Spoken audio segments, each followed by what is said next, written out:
Bonjour ou bonsoir à toutes et tous. Voici la deuxième vidéo dans cette série des démystifications, des recadrages, après celle du professeur Raoult. Et j'ai trouvé l'expérience intéressante. C'est vrai que c'est un peu de travail de faire la recherche, mais les réactions sont intéressantes parce qu'en réalité, j'ai rarement eu autant de pouces vers le bas que sur cette vidéo. C'est tous les fans de Raoult qui ne sont pas contents. Alors quand je dis ça, je vous rassure, je suis encore à plus de 80% de pouces vers le haut. On n'est pas, d'habitude, je suis plutôt à 98. Mais personne, pas un, a trouvé le moindre contre-argument à ma démonstration. Je pense qu'il n'y en a pas. Je pense qu'elle est tellement solide que personne ne peut rien dire. Donc les gens sont frustrés de voir que Raoult fait des erreurs, mais ils ne savent pas comment expliquer parce que les erreurs sont manifestes. Pour ce qui concerne Pierre Chaillot, c'est un petit peu plus difficile. Pierre Chaillot est beaucoup plus intelligent que Raoult. Il n'y a pas de comparaison, mais il n'est pas du tout dans le même domaine, qu'on soit clair. On peut être très intelligent et ne pas connaître dans un certain domaine. Et ça peut être un petit problème d'ailleurs, on va y revenir. Alors, je voudrais quand même souligner quelque chose. Je l'ai déjà dit, quand je débunk quelqu'un, bon je l'ai dit à l'anglaise, quand je démystifie quelqu'un, mon but c'est de corriger une erreur. Mais ça, je ne suis pas obligé de le faire en citant une personne. Je pourrais dire, il y a des scientifiques qui disent ça. La position officielle qui dit ça. Et voilà pourquoi c'est faux. Alors pourquoi est-ce que je cite des gens? Eh bien parce que je veux effectivement les démystifier, c'est-à-dire que j'ai pas envie d'entendre « Ah oui, mais l'évolution n'existe pas parce que Raoult l'a dit ». D'abord, il n'a pas dit ça, parce qu'il dit ça, et oui, mais il dit le contraire aussi, ça je l'ai démontré. Donc ça c'est une chose. Et puis même s'il avait dit que ça, c'est pas parce que c'est Raoult qu'il a raison. Pareil pour Chaillot. Pareil pour Michel Onfray, dont je vais parler dans une des prochaines. Peut-être Émeric Caron, j'ai des noms comme ça qui m'intéressent. Dans tous les milieux, vous voyez, Émeric Caron, c'est un animaliste comme moi, et pourtant j'ai beaucoup de choses à débunker sur lui, peut-être un peu trop, parce que je fais des vidéos pour des gens que j'estime quand même dans certains niveaux. Quand c'est trop idiot, je ne débunk pas. Je ne vais pas faire une vidéo sur Macron ou von der Leyen, je vous l'ai déjà dit. Ceci dit, ici c'est très intéressant. Très intéressant. D'une part parce que Pierre Chaillot, de façon générale, toutes ses analyses sont bonnes. Alors vous demandez ce que je vais débunker. Ensuite parce que le sujet est crucial. Si je devais modifier les programmes scolaires, je rajouterais une énorme part sur un truc qui n'a rien à voir, que je pourrais appeler l'intelligence émotionnelle, parler du respect des animaux, etc., qui pour moi est une erreur fondamentale que nous faisons. S'il y a autant de guerre et de violence, c'est parce qu'on n'apprend pas aux enfants à respecter tout ce qui vit. Bon, c'est pas du tout le sujet ici. Mais je rajouterai une grande part, dès le plus jeune âge, aux statistiques. Alors on entend tout sur les statistiques. On entend des choses du genre, les statistiques, on leur fait dire ce qu'on veut, et en même temps on dit les chiffres ne mentent pas. Bon, on entend tout et son contraire. En fait, les deux sont vrais, mais c'est parce qu'il y a un point crucial qu'il faut savoir, c'est que les statistiques sont valables si les données sont correctes. Si je vous dis, par exemple, une certaine injection a tué 40 millions de personnes, si on a les données qui le prouvent, c'est indiscutable. Mais je ne peux pas sortir ce chiffre de mon chapeau. Il faut qu'il y ait des bases, des données, voyez. Bon. Et donc c'est un peu tout le problème, parce que quand à la télévision on vous dit, voilà, il y a un réchauffement climatique d'autant de pourcents. Et, par exemple, c'est 2 fois plus rapide en France. Je vous ai fait une vidéo récemment pour le prouver. C'est vrai et c'est pas vrai. Parce que ça dépend ce qu'on met dans les formules.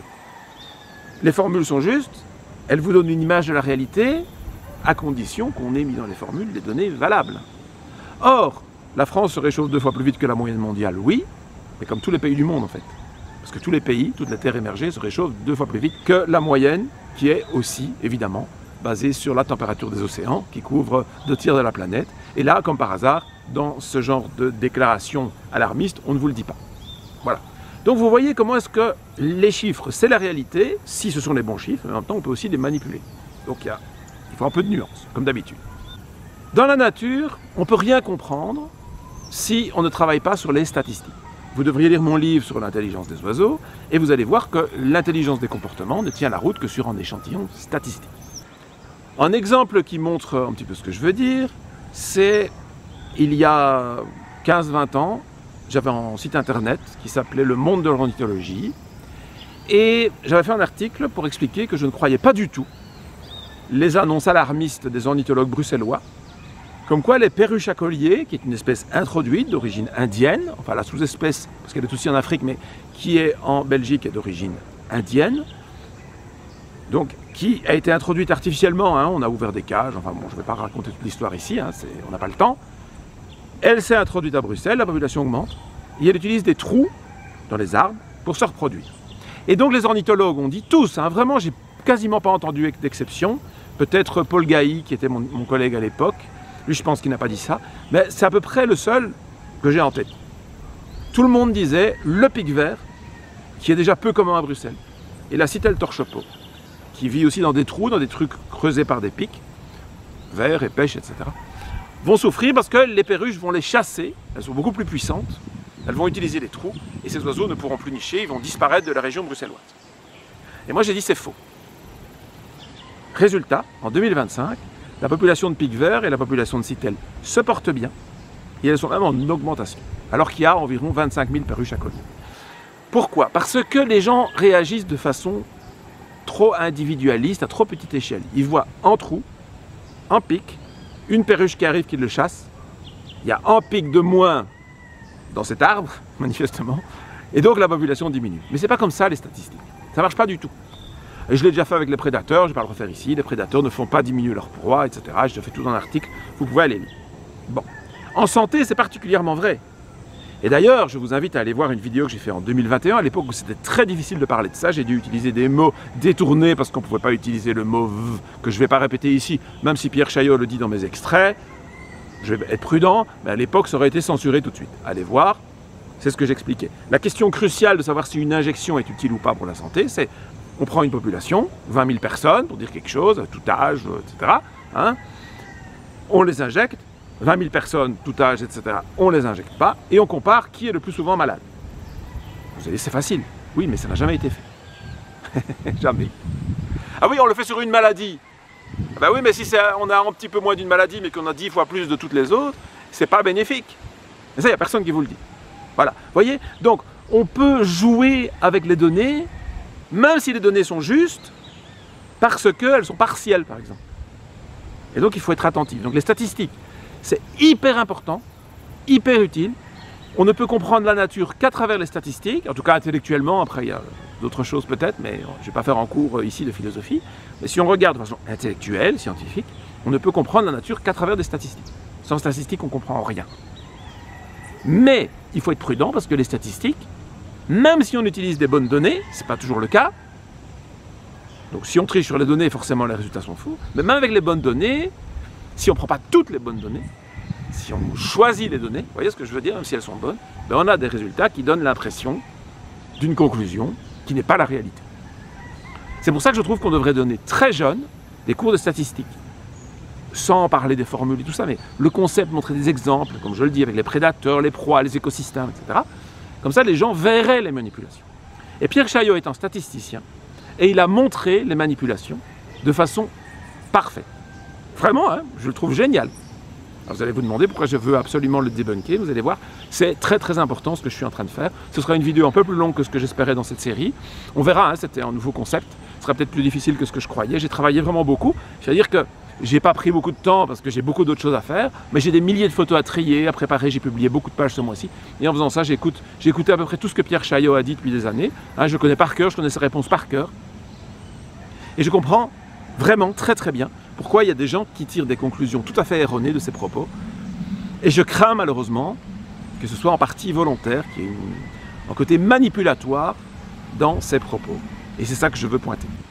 À la même époque, 2021-2022, je ne sais plus, je vous la mets à l'écran, j'avais fait une vidéo en variant, et j'avais expliqué que les virus avaient intérêt à être très contaminants et peu mortels. Pourquoi? Parce que s'ils sont mortels, bah, ils tuent leur propre territoire, donc ils n'ont pas intérêt à être mortels du tout en fait. Et ils ont intérêt à être contaminants parce que le virus c'est vivant. Ben oui, ça aussi j'ai fait une vidéo pour le démontrer, parce qu'il y a encore des gens qui croient que les virus c'est pas du vivant. Bon. Il y a certains scientifiques qui disent ça pour des raisons que j'explique dans la vidéo, mais qui sont fallacieuses. Donc, les virus c'est vivant, ils ont une population, et comme tout ce qui est vivant, ils ont intérêt à étendre, augmenter leur population. C'est ce que fait tout ce qui vit. Bon. Et les virus ne font évidemment pas exception, il n'y a pas de raison.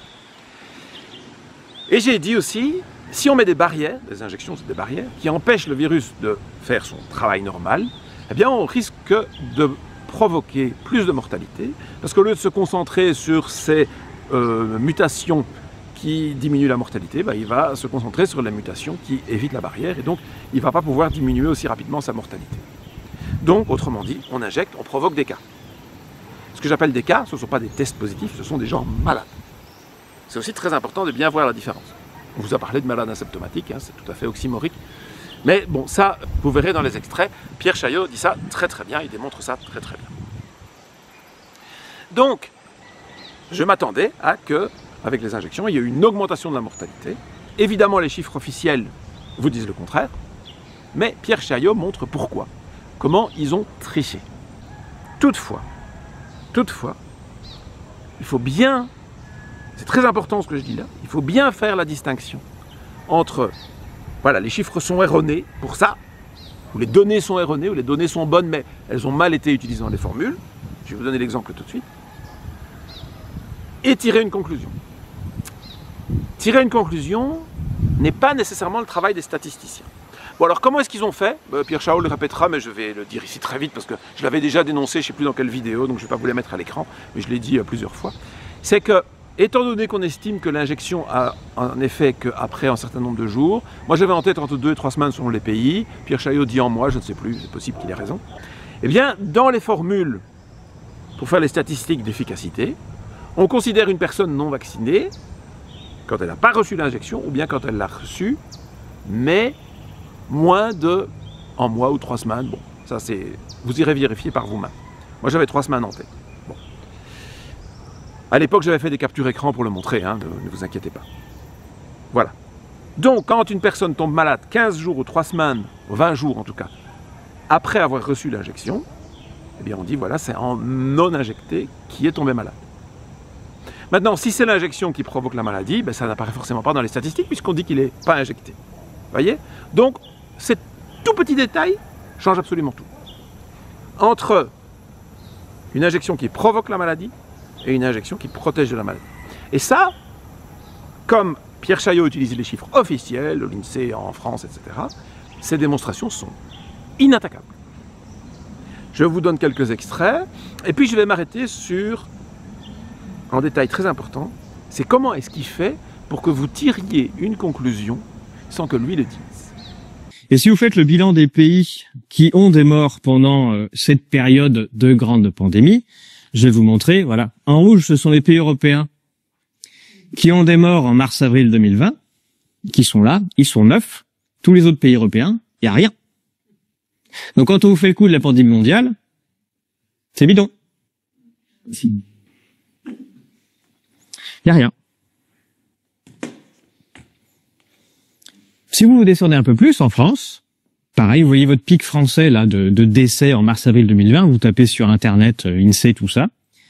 On vous explique pas qu'en fait ce pic, il n'est visible que sur très peu de départements français. Tous les départements parisiens, il y a un beau pic de décès, mais vous prenez tous les départements, là j'ai mis, donc les départements parisiens, il y en a 8, ils ont tous leur pic de décès.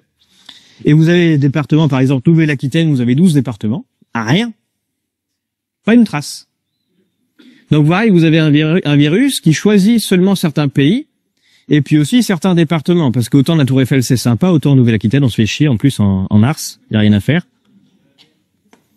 Voilà la carte des seuls départements français qui ont une petite hausse de mortalité. Donc vous avez l'Île-de-France, vous avez l'Alsace, et puis vous avez le Rhône tout seul. Ce qui veut dire que le coup du virus respiratoire là qui se répand, ça tient pas la route 2 secondes. C'est pas possible.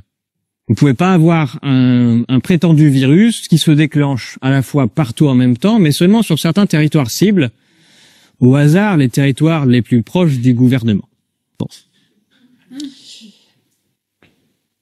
Deuxième mythe, on a fait le coup du... Donc pour la mortalité, passez votre chemin. Hein. L'histoire du virus qui a fait des millions de morts, tout ça, pour un virus respiratoire qui aurait fait des morts, j'en ai pas vu trace dans les statistiques.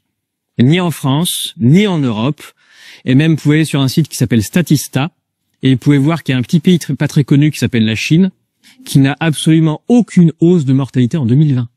Aucune. Ils ont une hausse de mortalité qui démarre à partir de 2021. Mais à partir du moment où on prend soin des Chinois, voilà. Ils ont tendance à mourir un peu plus. Et là-dessus, on peut pas faire le coup du gouvernement chinois qui cacherait des données. C'est-à-dire que le gouvernement chinois refuserait de reconnaître des morts du Covid, mais reconnaîtrait très facilement des morts du vaccin. Enfin, ça me paraît difficile. Deuxième mythe qu'il faut dénoncer, c'est le coût de la saturation hospitalière. On nous a fait le coup que les hôpitaux étaient saturés en 2020. Moi, j'y ai cru au début, déjà parce que les hôpitaux saturent tous les ans, hein. Et en fait, ils fonctionnent à saturation puisque c'est leur mode de fonctionnement. Et que tout lit inoccupé à l'hôpital est considéré comme une perte sèche et donc doit être supprimé. La suppression des lits hospitaliers, c'est juste se base sur le principe de l'occupation maximale. Donc les lits, normalement, ils sont optimisés de façon à être utilisés 95% du temps, sinon on les supprime. Et de ce fait, dès qu'il y a une hausse de l'utilisation des lits, ça sature. Et ça sature, ce qui fait qu'il faut envoyer les gens à l'extérieur, on les balade de façon à aller dans d'autres hôpitaux. Les gens qui ont eu des enfants et que non, l'épouse a accouché ou la femme a accouché à l'hôpital, bah, ça m'est arrivé. Vous voyez qu'il y a des gens qu'au dernier moment, s'il y a trop d'accouchements en même temps, faut balancer une des mères dans une maternité. Mais ça se fait pour toutes les pathologies. Et c'est le mode d'activité régulier. Donc si jamais, à l'époque où ça arrive, en 2020, il y avait vraiment une hausse, une maladie qui arrivait, c'est normal que ça sature. Le système est comme ça. Il ne peut pas supporter le choc supplémentaire. Je ne sais pas si vous vous rappelez 2015, la fameuse grippe A, mais on a eu la ministre de la Santé qui s'appelait à l'époque...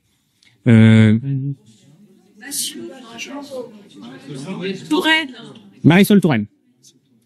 Marisol Touraine, qui a fait le tour de toutes les télés, hein, avec aussi un Patrick Pelou qui disait « Ouais, il y en a marre, on est tous saturés ». Marisol Touraine qui disait « Oui, c'est vrai, ça fait 30 ans qu'on supprime des lits à l'hôpital, il y a de plus en plus de vieux, et il va y avoir de plus en plus de vieux à l'avenir, donc ce qu'on va faire, c'est qu'on va continuer de supprimer des lits à l'hôpital. » Voilà. Donc de fait, de toute façon, on sait que ça sature. 2015, c'est un hiver assez froid, il y a des maladies respiratoires pendant les grandes vagues de froid, donc là, il y en a plus que d'habitude, donc le système tient pas et ça sature. Et donc il y a des décès, on dit c'est la grippe, mais il y a des décès de personnes âgées sur des brancards, dans les couloirs des hôpitaux, et ça fait la une des journaux. On s'en rappelle plus après. Donc moi, je pensais que c'était saturé à l'époque, et il se trouve qu'en 2021, il y a il y a une agence qui s'appelle l'ATIH, l'Agence Technique de l'Information Hospitalière, qui publie son rapport d'activité 2020, et qui publie même un rapport spécial Covid, pour montrer le poids de l'activité Covid en 2020. Donc il y apprend deux choses. La première chose, c'est qu'en 2020, il n'y a pas du tout de saturation hospitalière. L'année 2020, c'est l'année où l'hôpital français a vu le moins de gens. Tout simplement parce qu'on les a foutus dehors avec le principe du plan blanc maximal. Donc il n'y a pas aucune saturation, ça n'existe pas. Il y a même une période pendant le confinement où vous avez toutes les télés qui vous annoncent là, le Covid, ça sature les hôpitaux, regardez, les gens sont dehors, et puis vous avez tous les grands ponts des hôpitaux qui sont sur les plateaux télé tous les jours à dire « Ah oui, non, mon service est saturé, ça va pas ». D'ailleurs, lui, il est sur le plateau télé tous les jours, et bon, bref. Et ses équipes sont en manque, mais bon. Et pendant cette période-là, l'ATIH nous montre le graphique et nous montre qu'en fait, en mars, c'est en mars ou en avril? En mars 2020, non, c'est en avril 2020, l'activité hospitalière est tombée à 50%. C'est-à-dire que un lit sur deux, en France, était vide. Dedans, on met des gens qui vont pouvoir être comptabilisés en réanimation. Ce qui fait qu'en 2020, on peut compter plus de réanimations que les années précédentes, juste parce qu'on a mis beaucoup plus de lits à disposition et qu'on les a remplis. Et qu'un lit de réanimation, ça rapporte à peu près 3 fois plus qu'un lit de soins continus à l'hôpital qui met quelqu'un dedans. Et dès qu'on a le Covid, même si c'est un Covid orteil cassé, ça peut nécessiter des soins particuliers. Donc, que ce soit au niveau de la mortalité, que ce soit au niveau des hôpitaux, on n'a pas trace qu'il se soit passé quelque chose en 2020. Ni en 2021 non plus. Mais ça n'existe pas. Il n'y a pas de statistiques qui nous permettent de justifier le délire qu'il y a eu derrière.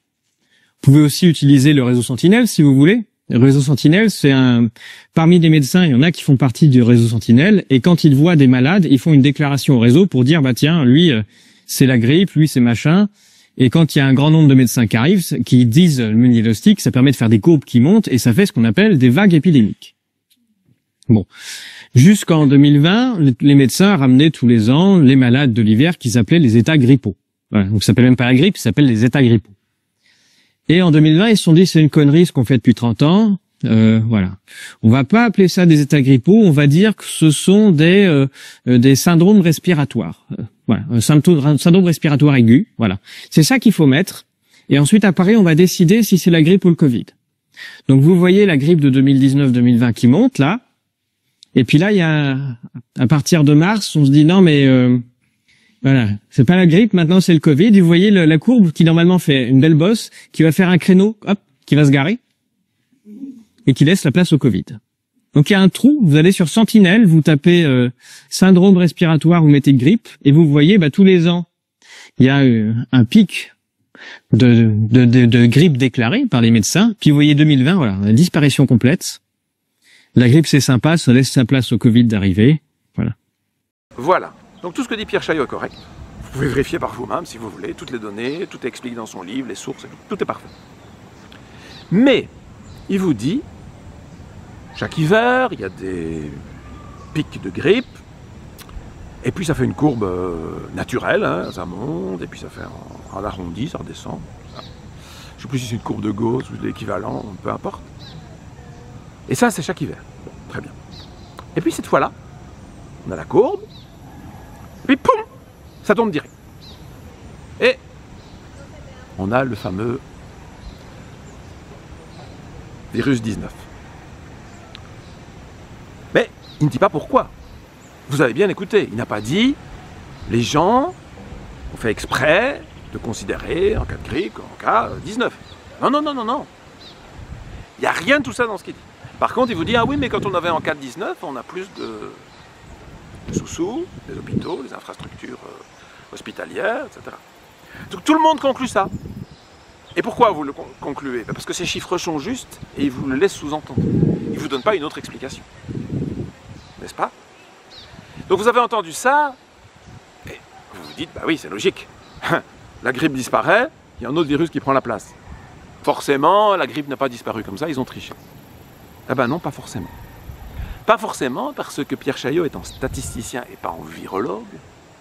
Et ce qu'il ne sait pas, et que vous devriez savoir, c'est que on n'est quasiment jamais, on va dire jamais, il va peut-être trouver un cas sur, vous voyez, en millions, on n'a jamais deux virus à la fois. Pourquoi? Parce que ça, je me tue à vous l'expliquer depuis longtemps. Quand vous avez une immunité qui est bonne, vous n'avez pas de maladie infectieuse. S'il y a un virus nouveau, comme c'était le cas en 2020, qui vous affecte, j'ai fait l'expérience sur moi tout seul, mais bon, statistiquement, elle ne vaut rien. Mais ça confirme les propos que j'ai dit avant de l'avoir. C'est que comme le virus est nouveau, votre immunité, elle doit un petit peu... Oh, qu'est-ce qui se passe là? Il y a quelque chose que je ne connais pas. Et donc concrètement, j'ai un petit peu de fièvre pendant 24 heures, voilà, le temps de remettre les choses en place. Et puis c'est tout. Et les virus qu'on connaît, l'immunité connaît, le virus arrive, il vit en vous, il n'a aucun effet. Et si vous avez une immunité qui est faible, vous ne savez pas gérer le virus. Et donc vous risquez d'avoir une surpopulation de virus. C'est ça une maladie infectieuse, c'est une surpopulation en fait. C'est comme les gens qui habitent en Afrique, ils ont tous Plasmodium falciparum, ce qu'on appelle la malaria ou le paludisme, dans leur sang, tous. Certains sont malades, d'autres pas. Et pourquoi ils sont malades? Parce que cette bactérie, enfin c'est un parasite, c'est pas vraiment une bactérie, peu importe, a une surpopulation à un certain moment. Et c'est ça qui vous rend malade. Parce que l'immunité ne peut pas la gérer. Mais s'il y a une surpopulation de ce parasite-là, il ne va pas avoir un autre parasite. Vous ne pouvez pas avoir une surpopulation de plusieurs parasites, virus ou bactéries à la fois. C'est comme dans les écosystèmes. Si vous êtes envahi de criquets ou des tourneaux ou de martins ou je ne sais pas quoi, vous n'allez pas en même temps avoir une surpopulation de, je ne sais pas, de pigeons. Pourquoi? Parce que la surpopulation, c'est une population qui va, en quelque sorte, utiliser toutes les ressources. Il n'y a pas de place pour les autres. S'il y en a d'autres qui arrivent, en quelque sorte, ils vont équilibrer les choses. C'est comme ça que les écosystèmes s'équilibrent. Donc quand on est malade, on a un virus, quand on parle de maladie virale. Donc, la démonstration de Pierre Chaillot, les chiffres qu'il donne sont tout à fait justes, mais la conclusion qui sous-entend, mais il ne l'a jamais dit, donc on ne peut pas vraiment le critiquer. Vous voyez, c'est ça le côté un peu manipulateur. Et vous allez voir que c'est très important pour la conclusion de cette vidéo. Ce que vous ressentez comme conclusion, même s'il ne le dit pas, j'insiste, on a laissé de côté les cas de grippe et on les a appelés 19. C'est pas forcément vrai.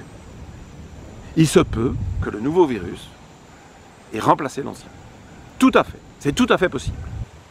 Et donc, ces statistiques sont justes, mais la conclusion qui sous-entend est potentiellement mensongère.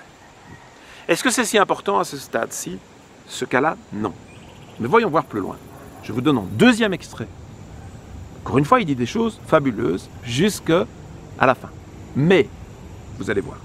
En janvier 2021, donc rien n'avait commencé, enfin mis à part l'histoire en Chine, quoi, l'OMS rentre un nouveau code d'urgence Covid-19, c'est une première.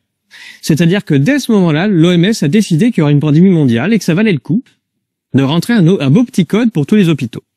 Donc à partir de cette date, les hôpitaux, janvier 2020, 31 janvier 2020. Et donc à partir de cette date, les hôpitaux vont pouvoir enregistrer des codes Covid-19. Il se trouve qu'en France, notamment, le code Covid-19 donne droit à une rémunération qui, dans la case infection et inflammation respiratoire, qui rapporte beaucoup plus que grippe, que tuberculose, que bronchopneumopathie chronique, que les pneumonies, que les pleurésies, enfin que toutes les autres. Et donc à partir de cette date, on voit s'effondrer à l'hôpital toutes ces maladies. Elles disparaissent au profit d'une nouvelle maladie qui s'appelle Covid-19 et qui vient remplir toutes les cases. Si vous faites le bilan de 2020 sur toutes les maladies dites respiratoires, il n'y a pas d'augmentation visible. Mais il y a bien un transfert de toutes les maladies vers la nouvelle case Covid-19. Donc il n'y a pas d'existence visible nouvelle pathologie qui s'appellerait Covid-19. Il y a un transfert de tout le reste vers cette pathologie. Et je vous compte pas les cancers et les trucs. Enfin bref, vous m'avez compris. Donc ça a été la première phase du délire aigu et qui a concerné l'hôpital. Mais on n'aurait pas eu de crise à ce point-là si on n'avait pas déversé la même peur dans toute la population. Et donc c'est là qu'en sont intervenus les fameux tests, sur lesquels on a changé de perception de la maladie et on est rentré dans l'ère du docteur Knock où évidemment tout bien portant est d'abord un malade qui s'ignore. Alors, c'est quoi un cadre théorique scientifique pour mettre en place un test? En théorie, pour pouvoir mettre en place un test, vous devez d'abord identifier ce qui pourrait être un pathogène ou une cause de maladie, qui causerait, soi-disant, une maladie spécifique, et puis vous allez pouvoir créer un test qui est censé reconnaître cette maladie. Ou d'ailleurs reconnaître quoi que ce soit. La maladie, c'est la réalité, c'est-à-dire une personne malade, c'est quelque chose de réel. Un test, c'est un test. C'est pas la réalité. C'est même un test, c'est un nom particulier utilisé en statistique pour une certaine catégorie de choses. Je vais vous donner un exemple concret. Tout le monde voit ce que c'est qu'une femme enceinte? Il y a ce qu'on appelle des tests de grossesse qui permettent aux femmes enceintes aux femmes de savoir si elles sont enceintes en faisant pipi sur un test de grossesse. S'il y a une barre qui s'affiche, elles sont pas enceintes. S'il y en a deux, elles sont enceintes. La réalité, c'est la femme enceinte. Ça, c'est la réalité, le concret. Le test, c'est un test. Il a une certaine fiabilité. C'est pas 100%. Vous prenez 5 millions de petits garçons européens de 9 ans qui vont tous faire pipi sur un test de grossesse, vous aurez des tests positifs.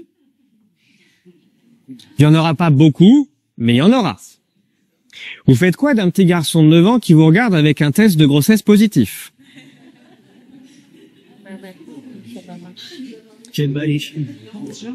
Vous lui faites démarrer un suivi de grossesse. Alors, de grossesse asymptomatique, évidemment. Hein. Puis 9 mois plus tard, en salle d'accouchement, bon. Inversement, si vous avez une femme enceinte jusqu'aux yeux avec un truc qui bouge dans le ventre, qui fait pipi, que le test est négatif, vous imaginez pas un médecin qui lui dit « dégage de là, t'es pas enceinte ». Enfin, il y a une réalité, il y a le test. En fait, le test de grossesse, on peut même calculer sa fiabilité. Vous prenez 100 000 femmes enceintes, vous leur faites faire tous pipi sur un test de grossesse. Tout test qui revient négatif, c'est ce qu'on appelle un faux négatif. Et ce pourcentage de faux négatifs, ça permet de calculer ce qui s'appelle la sensibilité du test. C'est un pourcentage. De la même manière, vous prenez 100 000 femmes pas enceintes ou même des hommes, ce que vous voulez, qui font tous pipi sur un test de grossesse, tout test positif, c'est un faux positif. Ça vous permet de calculer la spécificité du test. Vous avez les deux, sensibilité, spécificité, les deux pourcentages, ça vous donne une idée de la fiabilité du test. Pour pouvoir faire ce calcul, j'ai mon test et j'ai la réalité, ce qu'on appelle le gold standard. Une femme enceinte, vous voyez ce que c'est. C'est concret. Donc comment est-ce qu'ils ont fait nos laboratoires? Ils ont dit, on va se baser uniquement sur des résultats de tests positifs, c'est ça qui nous donnera la définition de ce qu'est le Covid-19. Ok?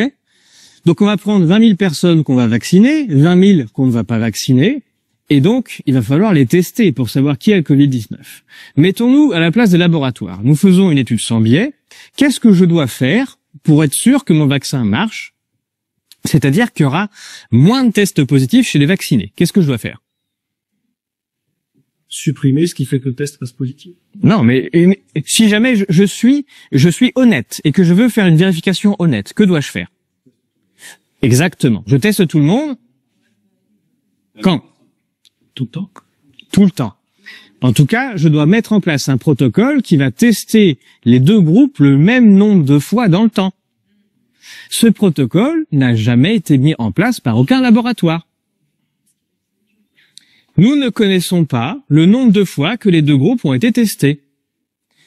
Et ce que nous apprennent d'ailleurs les études de Pfizer, c'est qu'en fait, au sein du laboratoire, il y avait plein de personnes qui savaient qui étaient des patients vaccinés, pas vaccinés.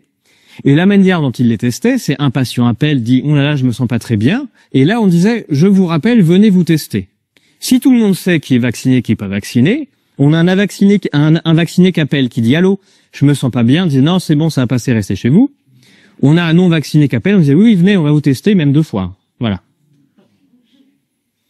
Ce qui fait que, au bilan, si vous testez 2-3 fois plus les gens du groupe non vacciné, vous allez finir par avoir un vaccin qui fonctionne. Puisque le vaccin, il protège les gens du test, puisqu'on les teste pas s'ils sont vaccinés, parce qu'on n'a pas envie de trouver le résultat. Si vous regardez les résultats globaux, il n'y a pas moins de morts, même que ce soit chez Pfizer, chez Moderna, dans le groupe vacciné, dans le groupe vacciné, il y en a le même. Il y a le même nombre de chaque côté, il y en a même un de plus, je crois. Il y a un mort de plus, je crois, c'est Moderna, côté vacciné, c'est pas terrible. Bon, bref. Mais comme ils ont basé leur test sur les résultats de tests positifs, ah oui, il y a même plus de malades chez les vaccinés, parce qu'ils sont malades notamment des effets indésirables du vaccin, c'est écrit dedans. Donc il y a plein de malades chez les vaccinés. Donc ce que prouvent Moderna et Pfizer, c'est sûr, c'est que le vaccin rend malade, c'est dans les études, ça on en est sûr. Donc il y a bien un agent actif dedans, ça rend malade, voilà, statistiquement prouvé. En revanche, voilà, pour ce qui est des tests, il suffit de se démerder de façon à ce que les tests soient moins réalisés chez les vaccinés que chez les non-vaccinés. Vous testez les non-vaccinés. Une fois que vous avez compris ce principe, vous pouvez vendre votre vaccin et vous dites à tous les États, pour avoir un vaccin qui marche, il faut tester que les non-vaccinés. Tous les pays qui ont acheté du Pfizer, du Moderna, ont mis en place un système de contrôle social qui allait faire qu'on allait tester que les non-vaccinés. Comment s'appelle ce système de contrôle social? Le pass sanitaire ou le pass vaccinal. Vous mettez en place un pass sanitaire, vous garantissez que vous allez tester quasiment que des non-vaccinés. Et donc vous allez trouver des tests positifs chez qui? Chez les non-vaccinés. Un vaccin sûr et efficace créé par nos soins, voilà. Vous remplacez le test du Covid par le fait de lancer un dé, tu fais un, t'as le Covid, et tu fais, voilà, le reste tu l'as pas, et tu remplaces le vaccin par une patte de lapin, ou quand tu rentres dans le resto, si t'as la patte de lapin autour du cou, t'es pas obligé de lancer ton dé, t'as moins souvent le Covid, quoi. C'est la même chose. Vous pouvez vérifier tout ce que je dis grâce à une magnifique courbe qu'on va commenter ensemble, c'est dommage, j'aurais bien aimé la projeter, je vais essayer de vous la mettre, je parle de la courbe. Sur le... Des fois, je me tends des perches tout seul.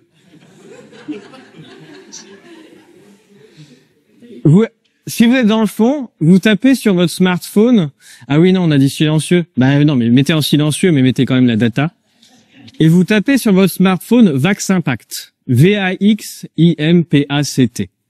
Vous allez tomber sur le site de Guillaume Rosier, qui est cet ingénieur français qui a été décoré de l'Ordre national du mérite par Emmanuel Macron pour tout son travail en statistique. Alors, il n'avait pas les critères, pas l'âge, pas le nombre d'années travaillées, tout ça, on s'en fout. De toute façon, on s'en fout de tout depuis que c'est Emmanuel Macron.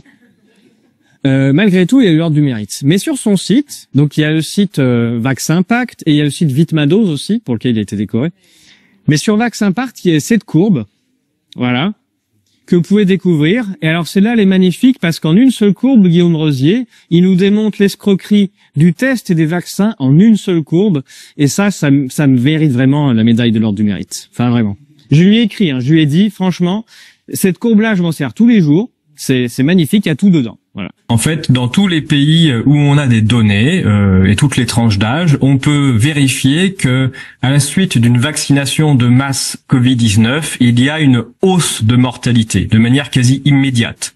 Ce qui fait que n'importe quel chercheur statisticien avec un tant soit peu de neurones branchés ne peut qu'arriver à une conclusion: ces vaccins sont néfastes puisqu'ils augmentent la mortalité. Toutes les carrément. études Ouais. Carrément, voilà. Et je le dis de but en blanc, et je validais mes résultats avec un chercheur belge qui s'appelle Patrick Meyer. On avait les mêmes résultats tous les deux, et on a bataillé pour réussir à se faire relire par nos pairs et à être publié dans le cadre d'un colloque international de bioinformatique et de biostatistique. Ça n'a pas été une mince affaire de trouver des pairs qui acceptaient de nous relire puisque le sujet est un peu brûlant. Oui. Mais voilà, Patrick a réussi le tour de force de faire ça puisqu'en fait il est du métier, il est de la partie, il connaît bien des gens, et voilà. Ça a été fait. Donc même, on va dire, le mainstream ne peut plus dire que nos résultats sont ceux de, on va dire, d'amateurs qui grattent sur un coin de table. Voilà, on s'est fait relire. Bon, et comment est-ce que ces études officielles ou prétendues études réussissent à vous faire le tour de force de dire que ça sauve des gens quand la mortalité augmente? C'est simple, ils décalent les données.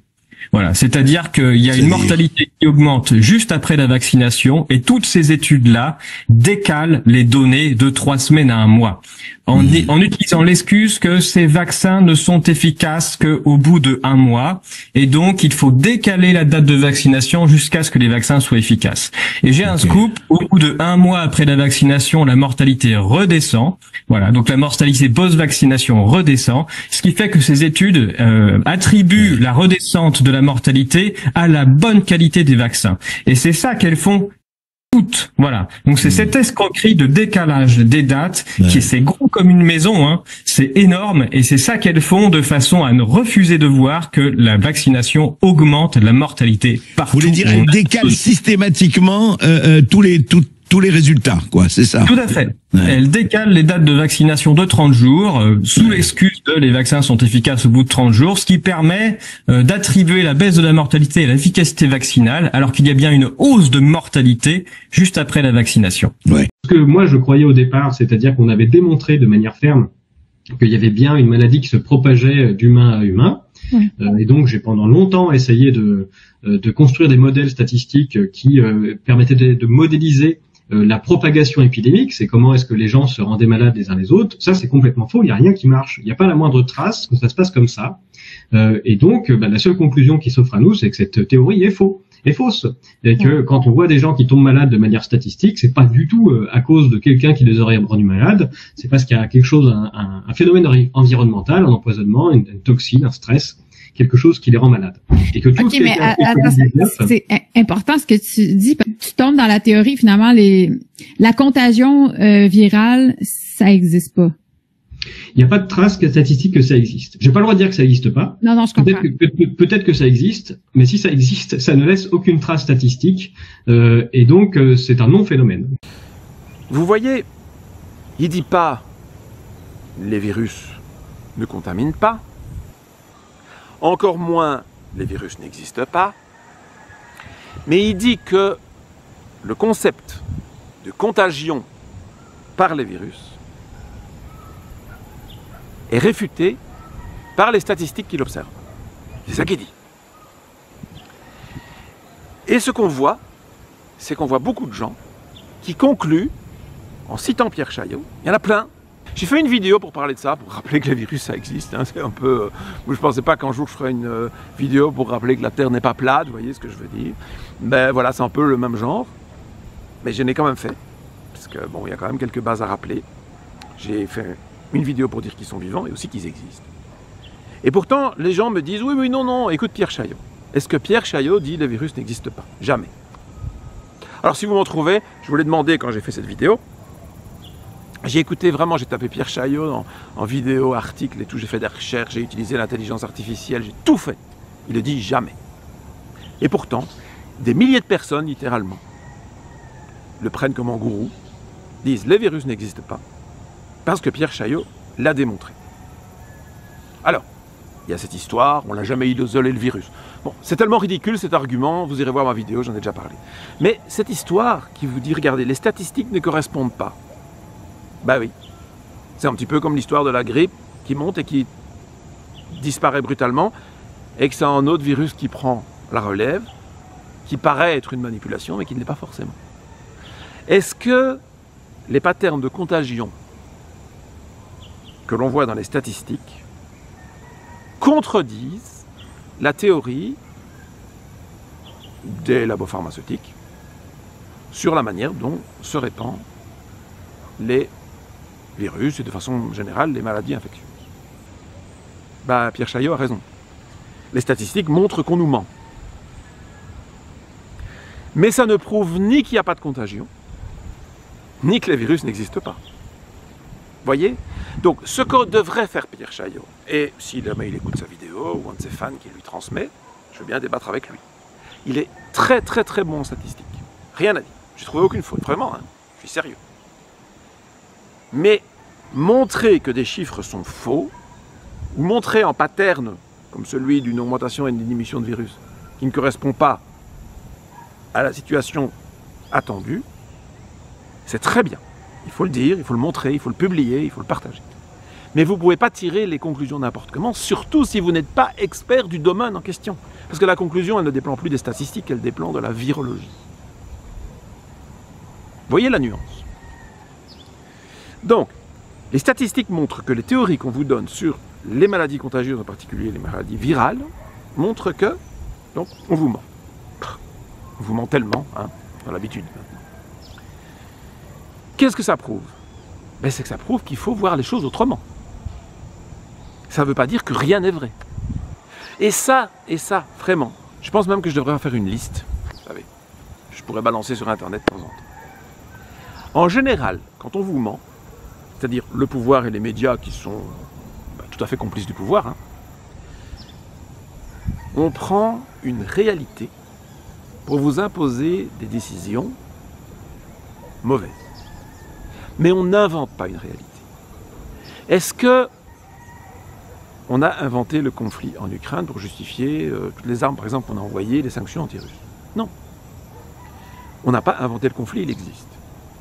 Les Occidentaux ont soufflé sur les braises, certes. Mais il y avait un conflit. Il y avait un conflit entre des gens à l'intérieur de l'Ukraine, y compris avec des russophones soutenus par la Russie. Et ça, c'est des situations qui sont issues de très mauvaises décisions politiques, notamment de Lénine, de Staline, etc. Bon. Est-ce que le réchauffement climatique n'existe pas? Non, il existe. Je vous l'ai déjà démontré plein de fois, il a été démontré des dizaines de milliers de fois par des experts, c'est pas la question. Mais les réponses que les gouvernements veulent apporter, voitures électriques, ZF, quartier de 15 minutes, vous savez, tout, manger des insectes et tout, c'est toute la connerie. Mais le réchauffement climatique existe quand même. Quand on vous dit qu'il y a trop d'animaux domestiques, trop d'élevage, que c'est un problème pour le climat, et pas seulement pour le climat en fait, beaucoup plus pour la biodiversité d'ailleurs, et qu'il faut les diminuer. Bah oui, c'est vrai. Mais est-ce que c'est pour autant qu'on peut accepter de tuer les chats et les chiens? Non. Est-ce que c'est une bonne raison pour fermer les élevages en Hollande et en France et importer de la viande du Brésil? Non. Est-ce que c'est une bonne raison pour manger des insectes? Non. Vous voyez? Mais le problème est vrai, quand même. Il y a d'autres solutions à apporter. Et pour étudier ces solutions, et vous en tant que citoyen, qu'électeur, bon, on est dans un système très peu démocratique, mais enfin bon, disons, il faudrait que vous soyez conscient du problème et que vous puissiez donc, avec un peu d'objectivité, trouver les bonnes solutions et réfuter les solutions du gouvernement. Si vous leur dites non, non, non, tout ça n'existe pas, vous n'avez aucune chance de proposer les bonnes solutions, et les mauvaises solutions, ils vont vous les imposer. Est-ce qu'il n'y avait pas de pandémie en 2020? Alors peut-être que le terme pandémie était usurpé. D'ailleurs, l'OMS avait changé ses paramètres, ses critères pour dire que c'est une pandémie, pour pouvoir le faire rentrer dans la catégorie pandémie. Mais le virus a existé. C'est vrai. Alors il est peut-être sorti dans le labo, c'est de plus en plus probable. Moi, j'ai jamais pris position depuis le début. J'ai toujours dit que ce n'était pas la question pour moi, qu'il sorte dans le labo ou qu'il sorte d'un animal sauvage. Peu importe, parce qu'avec une bonne immunité, qu'il sorte dans le labo ou non, vous auriez quand même été immunisé, entre les guillemets. Vous n'auriez pas été affecté. Le virus existait. Et donc, on vous a proposé des confinements, mauvaise mesure. Des masques, mauvaise mesure. Des injections, mauvaise mesure. Tout était mauvais. Mais le problème existait. Et la liste est interminable. Et nier le problème ne vous aide pas à proposer une bonne solution. Au contraire, il aide les personnes qui veulent vous imposer des mauvaises solutions à y arriver. Vous êtes donc, si vous niez les problèmes, vous êtes donc idiot utile des gens qui sont vos ennemis. C'est ce que j'ai expliqué dans cette vidéo que j'appelle idiot utile et que j'estime être une très bonne vidéo que je vous recommande. Donc, est-ce que Pierre Chaillot a raison dans ses statistiques? Oui. Tout est bon. J'ai trouvé aucune erreur. C'est rare, hein, parce que vous savez, je suis très méticuleux. Est-ce que ses conclusions sont bonnes? Mais tant qu'il s'en tient aux statistiques, oui. Mais dès qu'il sort de son champ, et il le fait très prudemment pour qu'on l'accuse de rien. Il ne dit pas qu'on a inventé des cas de 19 alors que c'était la grippe. Il ne dit pas qu'il n'y a pas de contagion. Il ne dit pas qu'il n'y a pas de virus. Mais il montre que les statistiques contredisent la version officielle. Et il vous laisse conclure ça. Et je crois qu'il le fait exprès. Maintenant, je ne suis pas dans sa tête, je peux me tromper. Mais je trouve que sa manière de le faire, avec de l'humour, des sous-entendus, etc., est totalement calculée. Ben, ça, c'est mon impression. Si ce n'est pas fait exprès, c'est une erreur. Tout le monde peut en faire. Et pourquoi il fait des erreurs? Parce qu'il n'est plus dans son champ de travail. Quand on est statisticien, on n'est pas virologiste. Ou virologue, je ne sais plus comment on dit, peu importe, les deux sont probablement valables. D'accord? Bon. Donc, la conclusion, c'est Pierre Chaillot est un très bon statisticien, mais attention aux conclusions hâtives qui sortent de son champ d'expertise. Ne prenez jamais quelqu'un pour un gourou, même s'il ne se trompe jamais dans son champ d'expertise. C'est comme moi, bon, je fais des erreurs en ornithologie, hein. Personne n'est parfait. Moi, je pense que peut-être que Pierre Chaillot a fait des erreurs, simplement je ne les ai pas vues parce qu'elles n'ont pas été publiées, mais bon, peu importe. Admettons que ce que vous voyez de moi, c'est que je ne me trompe jamais en ornithologie, toutes mes pages sur les oiseaux, il y en a des milliers, sont toutes parfaites. Ben, je peux quand même vous raconter n'importe quoi sur un autre sujet. Ne me croyez pas sur parole. Et pareil avec les autres. Les gens ne doivent jamais être pris pour des gourous. Et jamais on doit écouter quelqu'un en disant c'est lui qui l'a dit donc c'est vrai. Non, on peut dire il se trompe jamais, en tout cas jusqu'ici, donc je vais prendre en considération ton opinion. Mais j'entends qu'il y a d'autres opinions et je vais écouter les arguments des uns et des autres. Donc, écouter la crédibilité de quelqu'un, oui, mais le prendre comme la parole de Dieu, entre les guillemets, hein, vous avez compris? Ben non. Et donc, est-ce que Pierre Chaillot démontre que les virus n'existent pas? Non. Est-ce que Pierre Chaillot démontre que les virus ne contaminent pas? Non. Est-ce que les virus existent? Oui. Est-ce que les virus contaminent? Oui. Mais, c'est ça tout le problème, et c'est l'histoire des cas asymptomatiques. Un virus, adapté à l'être humain, tôt ou tard, il va vivre dans tous les humains. Tout comme la grippe aviaire va vivre dans tous les oiseaux. La question, c'est pourquoi certains tombent malades et d'autres pas. Et ça, Pierre Chaillot ne l'a pas compris. Et ça dépend de votre immunité. Votre immunité, elle dépend de quoi? De votre mode de vie. À commencer par la nourriture, ce que vous buvez, ce que vous fumez, enfin surtout ce que vous ne fumez pas, vous avez compris. Drogue, etc. Exercice physique, et puis les pollutions, que vous respirez ou non. Donc ça dépend où vous habitez, etc. Et ça, ce sont des paramètres qu'il n'a jamais mis dans ses formules statistiques, donc il ne peut pas le voir. Voyez? J'espère que j'ai réussi à faire passer ce message, parce que c'est un message vraiment important, parce que ça touche tous les domaines. Mais la santé est quand même un domaine crucial. Vous êtes tous concernés. On sait que des pandémies, il en viendra encore. Est-ce qu'elles sortiront dans le labo ou elles seront naturelles? On verra. Et si vous voulez vous en protéger, vous devriez comprendre tout ce que je vous explique là-dessus, sur l'immunité, etc. Et surtout pas aller croire, comme certains adeptes de Pierre Chaillot, de dire il n'existe pas de virus. Alors pourquoi est-ce que je mangerais bien? Pourquoi est-ce que je soignerais mon immunité? Parce que de toute façon, il n'existe pas de virus. Allez, arrêtez un petit peu, il faut un peu de sérieux. Bon, voilà. Je vous dis, aïe aïe aïe, j'avais dit dans ma vidéo précédente que je demanderais les pouces, les partages, la petite cloche, les abonnements, les dons au début. J'ai évidemment oublié, je suis passionné. Je ne suis pas passionné de marketing, je suis passionné de mes sujets que j'aborde. Et donc, je ne l'ai pas dit au début, je l'ai dit à la fin. Soyez sympa, surtout si vous avez regardé à la fin, c'est que vous avez trouvé ça intéressant. Et donc, vos petits coups de main sont très très bienvenus. Je vous dis à bientôt. J'ai d'autres vidéos sur le feu et le rythme de publication dépend des événements ici en Colombie qui sont pour l'instant assez intenses.